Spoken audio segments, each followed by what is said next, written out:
hari abantu bari bafite amabutike iwacu mw'Ityazo muri Nyamasheke, ngiye kubaganiriza ngasanga abenshi bagiye batangiza 50,000 100,000. Umuntu angira inama ko amafaranga ugiye i Kigali ushaka kuyakorera ukayabona, ufata urugendo nzi Kigali. Ntabwo nari n'ubwa mbere nari impaje, ngeze Kigali inzozi zanjye zari zo gushaka 50,000, nagira umugisha munini nkabona 100. Hari umuhanzi w'umuhanga mu Rwanda witwa Diplomate yararirimbye, hari indirimbo ye aho avuga ngo ihene irishiriza ku burebure bw'umugozi wayo.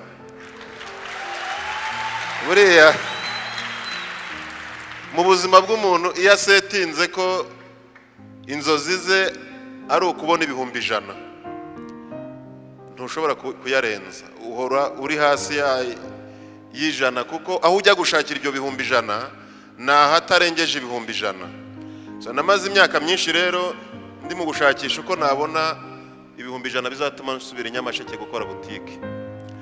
Ariko nza kugira umugisha muri disikuru za nyakubahwa Perezida wa Repubulika yavuze mu bihe bitandukanye, akavuga ko politike yo kubohora u Rwanda, politike ye ya RPF Inkotanyi, kwari kugira ngo abanyarwanda bagire imitekerereze irenga iwabo, irenga quartier z'iwabo, itekereza igihugu. Ibyo rero kubyumva ukiga ukishakisha biba bigoye, ariko nahinduye inzozi mu gihe gito, na bya 100,000 byo gusubira gukora butike ntari nabibona, ntangira kujya ku nzozi umutoza w'ikirenga avuze ko zishoboka zo kurenga iwanyu ugatekereza mu buryo bwagutse.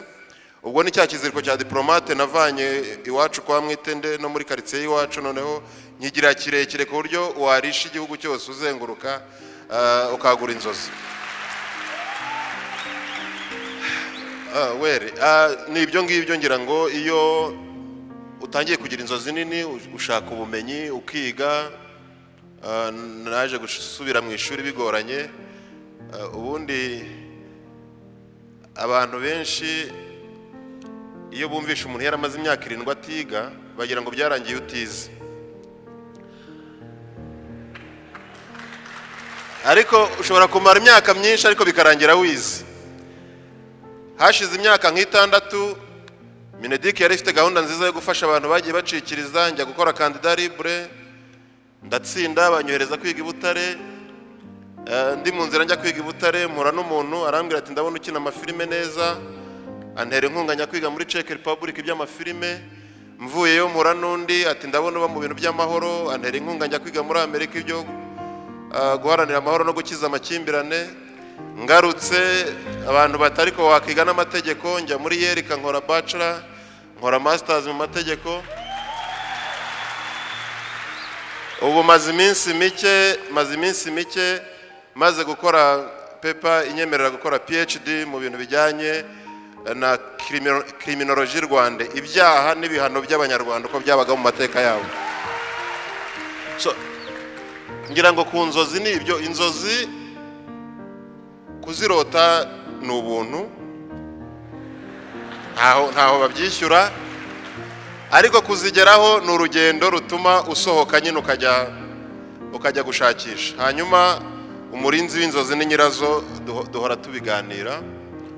Urubyiruko ruri hano, inzozi zose wagira utazirinze ntawazikurindira, kandi inzozi nka nyakubahwa meya w'umujyi bafite inzozi, umunsi yazisohoje zizaba arize, ntabwo navanga ubwo yazisohoje nanjye zanjye zirasohoye. Buri wese ararota kandi agakabya inzozi ku giti cye.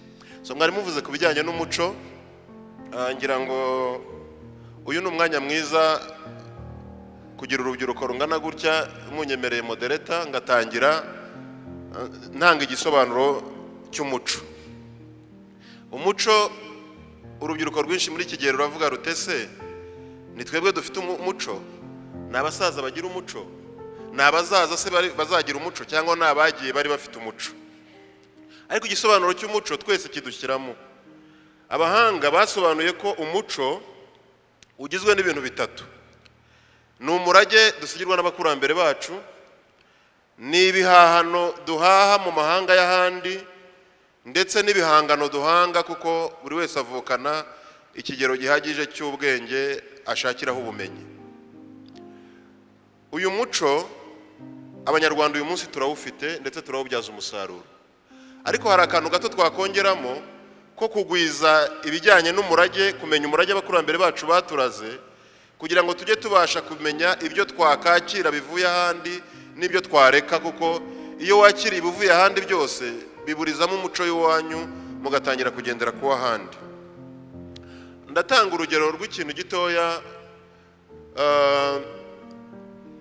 Mumaze igihe mubona nk'iyo umuntu agiye mu mujyi akajya i Nyarugenge yambaye akajipo kagufi cyane ari umukobwa, abantu benshi bamwuzuraho bagafotora bagashyira ku mbuga nkoranyambaga, bakavuga ko umuco wacitse, ibintu byakomeye.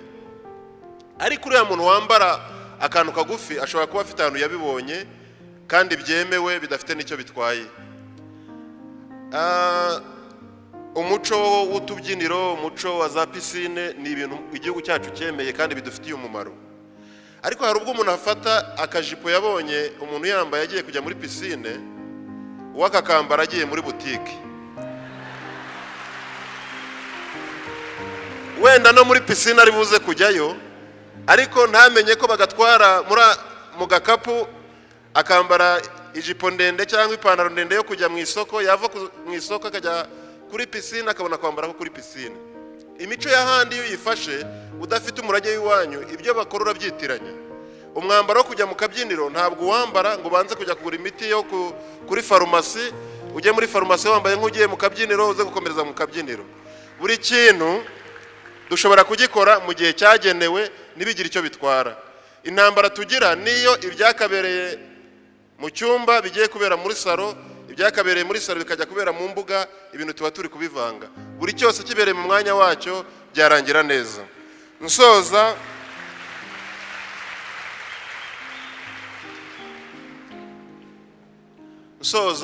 mwavuze muti Kevin aramutse agiye gucuruzanya n'Abashinwa, umenye ute ko ari umunyarwanda? Abanyarwanda indangagaciro remezo twarazwe n'abakurambere bacu, uyu munsi tuzigize ubuzima zikaba imibereho, bihinduka identity yacu.